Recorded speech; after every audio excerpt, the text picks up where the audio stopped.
Welcome aboard the Boat Buyer's Secret Weapon podcast, where we're dedicated to helping first-time and experienced boaters find the right boat at the best price and ensure all boaters have years and years of happy boating fun because life truly is better on a boat. Today's podcast is sponsored by the best boat captain on the water training. It takes the stress, frustration, and swearing out of those dockings and other tough situations so you can have total control of your boat or pontoon. Visit bestboatcaptainonthewater.com for a short video and all the details. Now, let's hop aboard and have some fun. Welcome to Boat Buyer's Secret Weapon podcast. I'm your host, Captain Matt, and I'm excited about our guest today. We have Matt Miller, who is a conservation officer up in Minnesota, and he actually works the Lake Superior area. So I'm excited to talk some Great Lakes boating, some boating safety, and get some tips from somebody that's probably on the water 5 days a week, if not more, out enjoying the water himself. So, Matt, thanks for joining us. Yeah, thanks, Captain Matt. Happy to be here. So let's start with kind of tell everybody what a typical day looks like for you, the type of waters and where you all support, and also what kind of boat are you running most of the time? Sure. Well, like you introduced me, I'm a conservation officer for Minnesota Department of Natural Resources, and my patrol area that I'm assigned to is the Minnesota waters of Lake Superior. And so I'm based out of our patrol district that's centered in Duluth, Minnesota. And my patrol station is all Minnesota waters of Lake Superior. So I've got everything from the city of Duluth all the way up the north shore of Lake Superior up to the Canadian border at Grand Portage. I live closer to Duluth, but kind of mid-shore area. Our weather here is certainly affected by the lake a little bit compared to other areas of the state that has maybe a little more seasonal conditions. And so, yeah, there are times of the year where I'm on the water 3, 4, 5 days a week. I've been on the water of Lake Superior every month of the year, even though we freeze over most of the state. There are some years where fishing and trolling and boating is still possible in January and February. And so with my specific patrol area being Lake Superior, that's my primary area of responsibility for the state. Of course, we get weather events, we get wind, things like that, where it's just not possible for me or reasonable for any of our users to be out on the water. And on those days, then I shift my patrol efforts inland to inland lakes, rivers, streams, things like that. Okay, very good. And that's weather is one of the things I hope we talk about here as we go through, and the differences of boating on the Great Lakes. And you can share with me, I'm a Midwestern guy now on the East Coast, the difference between the lakes, if there are any, but just boating on a large body of water where, hey, you got to be cautious out there. You've got to pay attention. So with that, what are some of the most common mistakes that you see boaters make in your patrol area? Well, and you've already kind of hinted at it. You know, you have to be aware of what you're getting into, both in terms of the conditions that you're going out in and aware of the type of boats that you're in, the watercraft that you're in each day.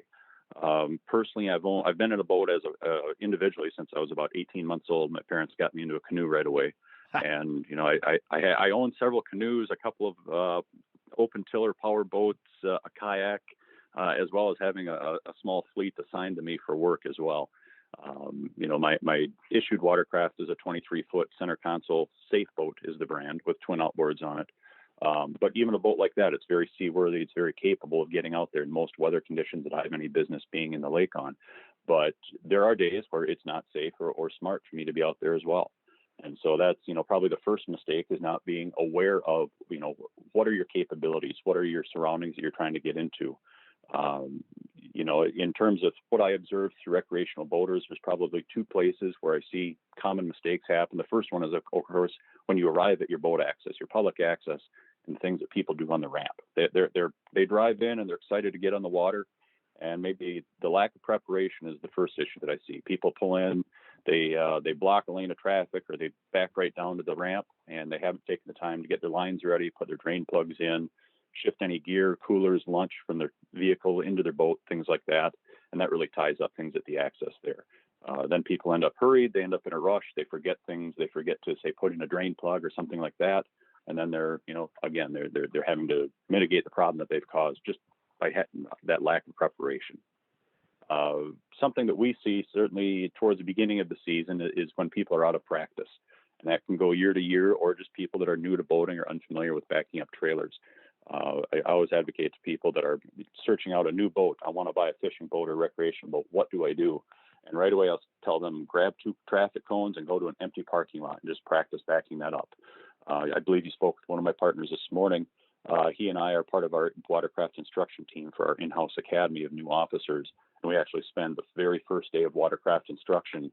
The only hands-on we do that day is trailering and backing, how to hook up to a trailer, how to back it, how to control it, steer it, things like that. And I certainly don't expect a member of the public in a recreational setting to spend day or days practice, just that skill. But some of these boat packages that we see going down the road are $80,000 or $100,000, and I really advocate to people, practice backing up so you don't back that nice new boat and trailer into a dock. You don't accidentally roll your boat off the trailer onto the asphalt ramp or things like that. Yeah, when you enter the boating world, there's a lot of new skills that you may not have been exposed to unless you grew up on a farm or hauling trailers for some other reason. But Right. yeah, the backing a couple hours of practice and knowing a few simple tips can really make the difference between starting your day off and ending your day with a nightmare versus going out and the relaxation continuing all the way through. Right. So let me ask you, I'm going to go back to the weather real quick. What are some of the tools that you use when you're looking at the forecast and keeping up with the forecast when you're on the water? Because weather can change pretty rapidly up there. Is that correct? Yes, it can. Wind is probably our biggest factor, both in terms of a limiter itself that, it creates big waves quickly that I don't want to get caught in, but also through some experience, I know that, a wind from a certain direction may bring precipitation. It may bring storms. It may, sustain some hot, calmer weather, things like that. So many boats, people will make sure they have a marine radio on board. There's a NOAA, NOAA marine radio channel that they can tune into for current weather conditions and marine forecasts on their boat specifically. A lot of times people will have radar units where we're operating on the Great Lakes, so that if suddenly a fog bank moves in, they get caught in some heavy rain, things like that, or they're out in the dark, they can tell where land is and where other watercraft might be. Yeah, that's great. I think is there cell phone coverage on most of the lake, or do you have to use the VHF? I'm going to highly recommend it regardless, but I was just curious about cell phone coverage as you get further out in the waters there. There generally is cell phone coverage on most of the Minnesota waters. There's some spots farther up the shore where you get out there that you may or may not. You may run into a spotty coverage. But like I preach with the rest of my law enforcement work, redundancy gives you some protection. 2 knives, 2 flashlights, 2 means of communication. If I have my cell phone with, and I plan on only using that, and I accidentally drop into a bilge full of water, I have no communication. And so I agree with you fully. You got to make sure you have a marine radio or some sort of backup communications device when you're miles out onto big water like that. Yeah, and the bigger the water, the more challenging the conditions, the more important that redundancy becomes, and almost a 100% necessity in my mind. If I'm taking my family out, you can be at bet I'm not going to take any chances with just something dumb happening and battery being dead and not being able to call to get help. Right. And we get a lot of new boaters each year on Lake Superior from the Duluth area, and especially in the past couple of years with people having more time off in space of the pandemic, we've had a couple of new public access ramps open in the past 10 years, make it very easy physically for people to get on the lake. And I see people that have boated all over Minnesota. They're used to our inland lakes of 500 acres, 1,000 acres, or even a couple thousand acres. And they come out and they say, "Oh, I've been boating my whole life. I'm very good with my boat." And I urge them to slow down and certainly for Lake Superior to consider it as a small ocean, not a large lake, because we get currents, we get wind that changes conditions, we get storms that can change and come up in a weather change in 5 minutes that really affects the quality or the safety of your boating day. And so we're constantly telling people, consider it like a small ocean, not like a big lake, and everything else falls into place. Yeah, that was one of the questions I had is what are some of the big differences? Like when you say prepare for it like the ocean, what are a handful of tips that you would say besides just the weather? Are there any different skills that you need, or is it more of a preparation mindset? Most of it I would say is a preparation mindset. And the first thing I tell people is you have to recognize your own limitations, and that's your physical abilities, your gear preparation, your skills. If you're going to go fishing or you're going to go boating on the lake, you've got to be ready to show up at that access and recognize the conditions are not favorable to your trip that day and turn around and go home even before you launch the boat. Now, most times you don't have to do that. There's usually going to be a different spot you can go. You can drive to the south shore, find better access, things like that. But I'd advocate to people that, if you show up and there's, heavy waves or the wind is blowing an unfavorable direction, you got to be ready to recognize your limitations and not push it just because you want to go out. Anytime I go out to either work or fish myself, I'm always trying to leave going into the wind. I'd much rather if I reach a destination or get partway there and end up having a mechanical malfunction, I break down, I run into something, things like that. I don't want to be having to fight the wind to limp my way back to the dock. I want to be upwind and have that wind in my favor when I'm returning. And so same thing, people say, oh, I want to go fish this reef that's south of town. That's a great plan. But if you show up and you've got a strong north wind that's blowing towards that reef, I encourage people, maybe consider a different place to fish that puts you in a more protected spot or going out, traveling upwind. That way you can ride it back. Yeah, that's fantastic. That's something I would have never considered. I've boated in freshwater, smaller lakes. Lake of the Ozarks in Missouri is about the biggest Sure. lake I've been on, and it's different when you get to that bigger water. When I boat at the coast, that's not my comfort zone really. That you've got to slow it down and you've got to think ahead a little bit and ask for some local knowledge.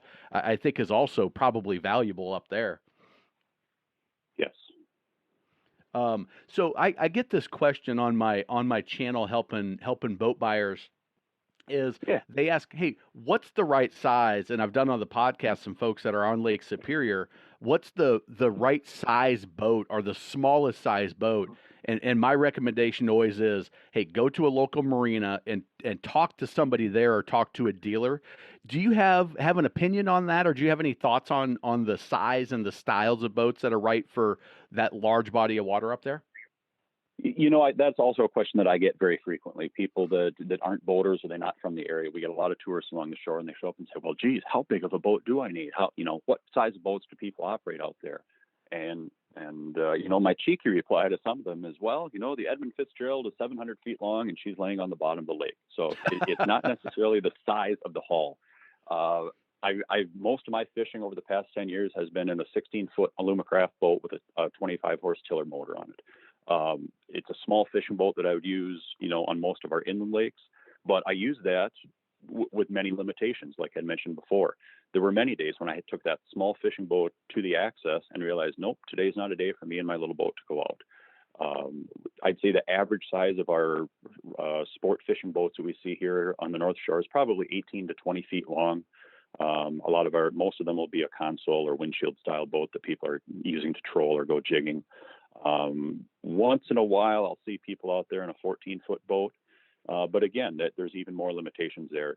They may use those small boats for trolling or fishing within a protected harbor or only traveling a mile or two from the access. But again, you having to maintain that situational awareness of currents and wind and changing wind conditions so you don't get caught somewhere.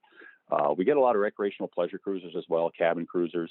I'd say those average in size anywhere from 27 to 35 feet. That's a very common size. Any of those boats from 17 up to 35 feet long, frequently we'll see people running some sort of backup engine, a kicker outboard, a second engine. Maybe it's a larger cabin cruiser that has twin engines in it. That way that, again, if you lose a motor, you still have a way to get out of the wind, to keep your bow into the wind or into the waves and get back to the dock. So it's very subjective, but yeah, it's in terms of styles of watercraft, kayaking is very popular in Lake Superior. Paddle sports across the country has experienced quite a growth over the past few years. But kayaking is a very common thing, and I would say a relatively safe thing with that appreciation for wind and weather. People say, well, what about canoes? And just the styles of a canoe and the open top, the way the canoes react to waves and wind, I definitely advocate against people using canoes on the big lake. Kayaks work very well. Canoes, they're higher center of gravity, lower secondary stability. Again, you're adding to that level of risk. Yeah, I love your point about understand your vessel, what are you boating on, understand your skill level, and understand the water that you're on. If you pay attention to those three things, and don't be afraid to cancel the trip, no matter if the Yes. cooler's packed and you've got guests ready to go out with you. There's always that abort button should always be a reasonable option to consider if things aren't coming together right. I love that advice. So, are there any? You mentioned the kicker motor. We've talked about the VHF radio. Are there any other options? Any other uh, just add-ons to a boat that you think are really important, or something that you should consider as you get to a larger body of water? You mentioned radar. Radar, you know, modern electronics are pretty amazing. What you can purchase and put on a watercraft to get you to your location, know where you're going, communicate with other vessels, things like that, as well as get you back. And when people are prepping, buying a new boat, maybe they're buying gear to stock their boat with. You know, clothing is a very large issue. You know, Minnesota gets some very extreme temperatures, both summer and winter. I've experienced, you know, multiple days in my career where it may be 85, 90, 95 degrees and very humid on shore. And I'm 10 miles out into the lake and I'm wearing a fleece jacket and a stocking cap. And so you need to pack for what the worst conditions may be, and know that, okay, I'm going out over a large body of cold water, and that's going to create its own microclimate. It's going to have its, you know, unique effects on my body and my craft when I get out there. You know, when people purchase a boat, they say, well, what do I need to plan for? And I will tell them, you know, you need to, don't buy your gear, don't buy your boat for the nice day on the water. Buy your gear for the worst day that you're going to be on the water. If you plan that way, you're going to get back fine. You're going to have a fun time, a safe trip, and you'll get home. Yeah, that's great. I talked to your colleague, Officer Volbrecht, earlier, and he mentioned having extra water on the boat. You know, you never know when boats can break down. It's just a nature of the beast. And being prepared. Are there any ditch bag kind of requirements, or things that you recommend in that vein? You know, I'd really advocate for people to have an anchor and an anchor line on board. You know, and most people will just have a fluke or mushroom style anchor with a rope. You know, if they can have an efficient Danforth anchor with a chain and a long enough rod to secure them somewhere offshore. Each year we deal with vessels that break down and they don't have an anchor on board and they end up washing up on shore. Some of our shoreline is friendly sand beach. A lot of it is very rugged boulders and rock cliffs. And that's not something you want to be pushed into by rocks. You know, if you're able to drop an efficient, effective anchor down, hold your bow into the waves, and that way you can wait for the heroes to come and pull you to safety. So an effective anchor would certainly be a key piece that I'd advocate for people to have with. Like Officer Baldrick said, you know, food and water is another one. Adequate clothing in case you get wet. You know, you get some exposure, you get wet. You need to make sure you can maintain your body temperature while you're using one of those redundant means of communication to let people know that you're in trouble. Yeah, that is. I like that when you don't plan for the best of things, plan for the worst of things, and hope for the best of things. Correct. So you mentioned a lot of new boaters on the water right now. What advice do you have to ensure that they have a safe and fun time as they get out when they're first entering the boating world? You know, each state through their Fish and Game or Department of Natural Resource Agency, their resource management agency, will have some sort of program to get people kind of up to speed, not only with the legal requirements to stay abreast of what's lawfully required, but to make a safe and enjoyable day on the water. There's different private entities such as the National Safe Boating Council or Boat US that put on very good hands-on boat training classes for a few hours or a day or a week. But you can also check through your Department of Natural Resources or Fish and Game Management Agency for references to different training programs, safety training, things like that. You could also take a look at your local U.S. Coast Guard Auxiliary or a Power Squadron type of group for some sort of hands-on training, study materials, even just a basic brochure or a book. In Minnesota, the DNR puts out a Lake Superior boating guide that's a 30 or 40-page spiral-bound book that just gives some idea to new boaters of what you may see, what you may experience. For commercial vessels, you see flags in the water. Those are commercial fishing nets. What do those mean? Buoys that you run into in harbors and waterways are different colors and different shapes. What do those mean to a boater, and why should you be aware of them? So I'd really recommend that in each state you check with your resource management agency, Department of Natural Resources, and see what they have for boating education. Yeah, that's great. And I'll also add it can change. There's some universal Coast Guard regs, but every state may have a little something different. So if you're in Wisconsin and you're heading up to Minnesota, check out those resources and the going to the DNR type page, whatever it is for that state's a great suggestion. I really like that. Are there you said you started boating at 18 months. How long have you been a conservation officer? I got hired by the state as a conservation officer in 2007, so I'm up on a little over 14 years as this. But, Okay. boating has always been my thing. I bought my first powercraft when I was 15, and it's just grown from there. That's awesome. Having a career where you're on the water, I can attest to this. Doing something that you love really makes going to work enjoyable, Yeah. especially being on the water most of the time for you, I would guess. But are there any unwritten rules or any maybe pet peeves that you have as an experienced boater that, man, I just wish other boaters would be aware of this or be etiquette that they should know? Probably the key thing that boaters, and it's everywhere in our society, you need to be aware that our waterways are a shared resource, and with that resource comes a shared responsibility. And I mentioned it at say at the ramp as you're backing in. You just need to be aware of how do your actions affect the experience of other boaters in terms of safety, in terms of efficiency. So things where people are just single-mindedly only considering themselves. When we've got shared resources like our public accesses and our waterways, that's something that can get things tied up pretty quick and lead people to frustration. In terms of pet peeves, we work all over the state. I travel around for different enforcement details around the state and all times of day in the year. A lot of night details working on different focuses. And if there's something that bugs me, it's when people, especially with pontoons, they forget to turn off their docking lights as they're heading across the water. And you'll be out, maybe it's a fireworks display at the 4th of July, or maybe just an evening cruise where somebody's out after dark, and it looks like you've got a very large Buick coming straight across the water at you with these two blinding bright headlights. And that is an actual violation of both state and federal navigation law, that you have to ensure that your navigation red and green lights up front are visible from the required angles. And any sort of light or material or something that either physically obstructs it or washes it out so they're not visible is a violation, something you can be contacted by law enforcement for. But that blinding light and how it's great from the driver's seat in terms of knowing where you're going, but it really washes out everybody else's vision. Yeah, that is. I'm with you on that one 100%. Makes it hard for the folks coming at you to know what's going on and can ruin their night vision as well. So you mentioned night boating. Is there anything that's different on a large body of water like Lake Superior when it comes to boating at night when you don't have that visibility? And you mentioned fog is something you see up there.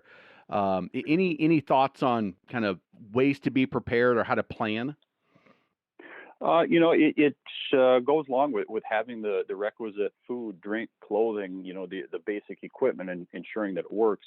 And, maybe with those concerns, we really don't see a whole lot of late night or after dark operation on Lake Superior the way we do in the rest of the state. In my travels, we'll be on some busy lakes where we have, very high numbers of watercraft out until midnight or 1, 2 in the morning, going from one place to another or enjoying nice nights in the lake. And we really don't see as much activity on the water on at least on Lake Superior, on our Great Lake, after dark. There are a few fishermen that will stay out late in the evening, maybe later on, or some people that may be coming back across the lake from a different destination. But again, it's slowing down. It's making sure that you have some sort of tool that allows you to see. Maybe it's a spotlight. Even better would be a radar unit. But still, even with your fully functioning radar, I'd encourage boaters to slow down, because you're putting all your safety and that of your people on board on the fact that piece of equipment is going to work 100% of the time. And mechanical and electrical things fail. They may not, if you can reduce your speed, do something to increase your awareness of what's around you, that'll help you get back safer. Yeah, give you more reaction time when something does come up that's unexpected. So you've been a conservation officer for what, 14 years or so. Yes. Any interesting kind of best or worst experiences that could teach our listeners something that so maybe they don't have to go through it, or just something to be aware of? To start off with, we drive vehicles. Most of us in this country drive a car or a truck almost every day. And a car has one steering wheel, and has two wheels that grip the road. And generally, when you're 15, 16 years old, you learn how to drive. The basic mechanics of it are pretty easy. You press the gas pedal, the wheels turn, and you go forward. And with a watercraft, with a power boat, you've got all sorts of different factors. You've got perhaps current. The water is moving in a certain direction. You may have the wind maybe pushing you in the same or an opposite direction that the water is. Then you've got a propeller that's pushing you in one direction or another. You've got a rudder on the boat. And so we have people that we drive vehicles every day, and we're aware that, well, geez, there's traffic laws. There's things like that we need to be aware of. But yet I see a lot of recreational boaters, weekend boaters, if you will, that they hop in the boat without a second thought. And they say, oh, I know how to boat. I know how to drive my boat. It's no big deal. And it's kind of that cavalier approach to say that, oh, it doesn't really matter. It's just boating. It's very simple. When the dynamics working on a hull moving through the water are there's coming from two or three extra directions than the forces that we're dealing with in a car. Having that practice and that preparation, knowing how your craft is going to operate in the daylight versus at night, how it's going to handle if you're, say, heavily loaded down with people and gear versus empty, things like that all come into play. You mentioned Lake of the Ozarks.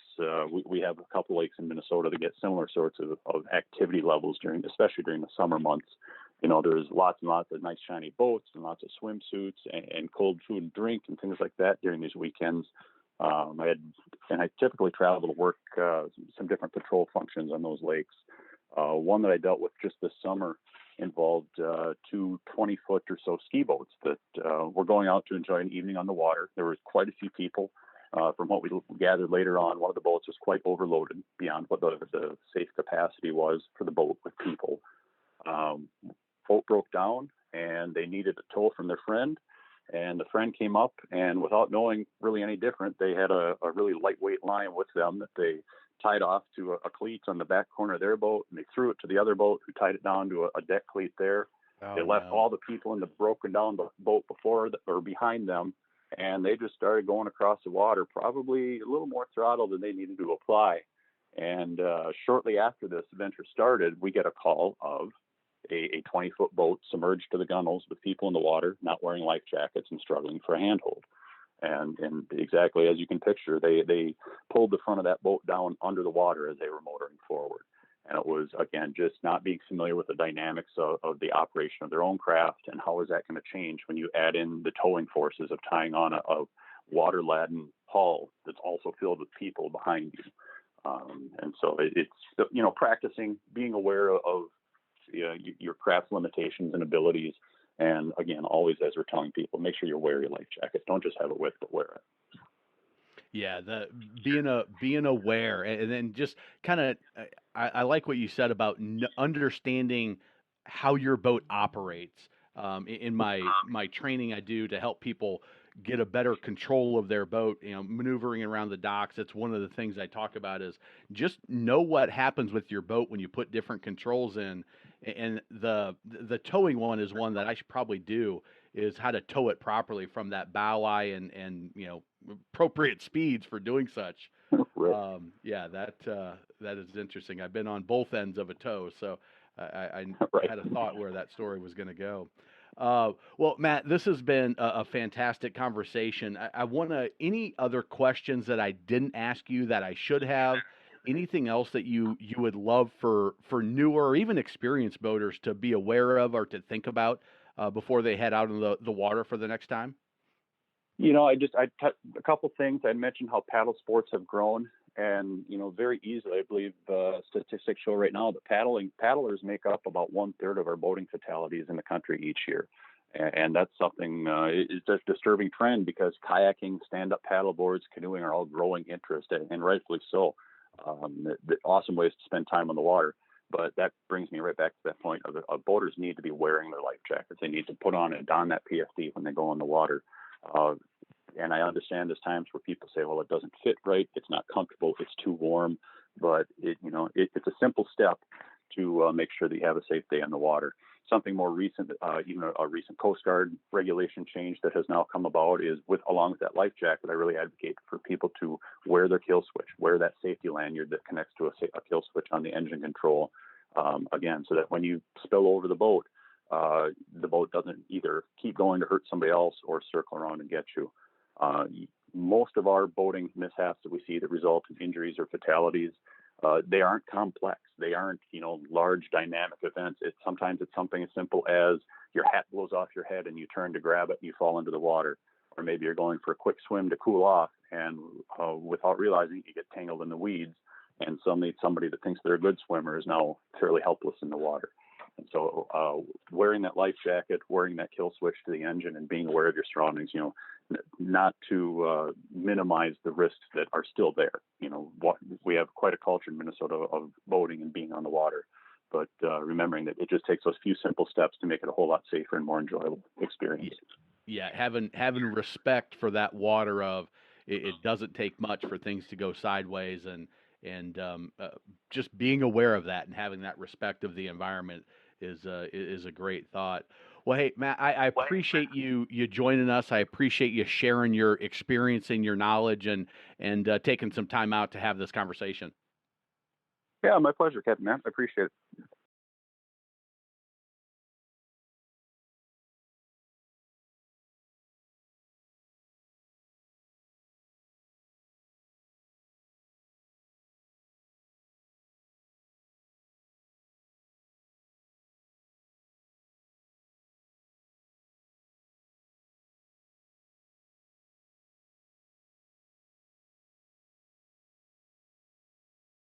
Let's pull up the anchor and run this podcast back to the docks.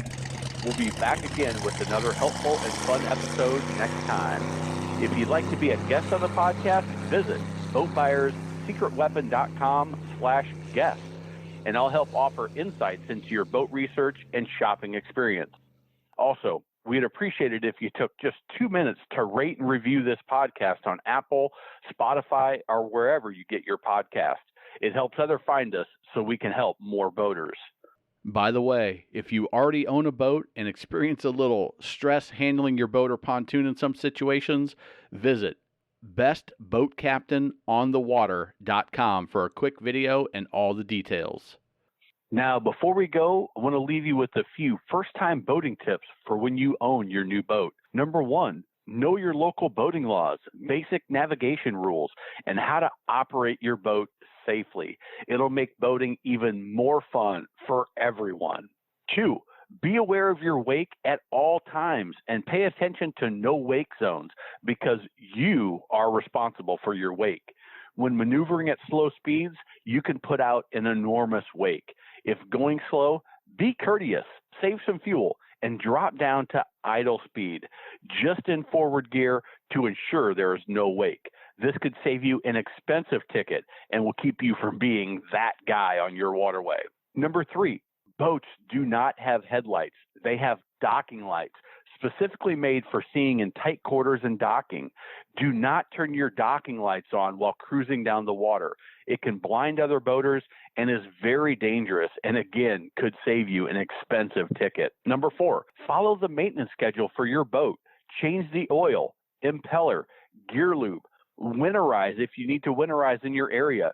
Inspect your trailer tires, bearings, and grease the hubs if you're a trailer boater to ensure you don't experience expensive and unnecessary repairs that will impact your boating time.